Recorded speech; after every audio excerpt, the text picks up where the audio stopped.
Tara mga boss, so this is our video is brought to you by HBW Ballpen. San ka pa? Matinta ang ballpen kapag sinusulat. Pero pag hindi ito sinusulat, wala kang ballpen. Isa kang bobo. So ang kwentong ito mga bor is hango sa katotohanan ng ating buhay. So pangalanan natin itong si Pedro at si Petra. Si Pedro ay isang para-scatter. So si Petra naman ay nagagalit dahil wala na umanong ginagawa kundi maghapong scatter.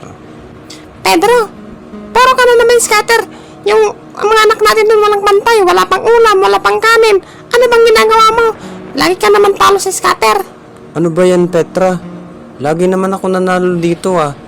Ano bang ginawa ko? Uuwi ako doon. Bantayan mo yung mga anak natin.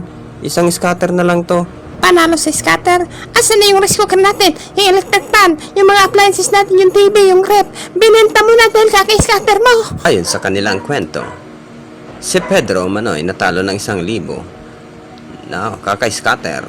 Mahal, sorry mahal. Naibenta ko yung mga appliances natin. Gawa ng scatter pa more. Wala ka ng ibang ginawa kundi puro scatter. Noon nga'y napagtanto ni Pedro na ang kanyang ginagawa ay maling-mali pala. Mahal, Petra, pasensya na Petra. Bigyan mo pa ako ng isa pang pagkakataon. Babaguhin ko ang buhay ko. Nang dahil nga binago ni Pedro ang kanyang sarili, ngayon nga'y unti-unting nagbabago si Pedro.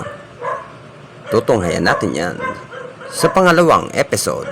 Dito lang yan sa Tara mga bor, sayawan ti soy choy, tara mga bor.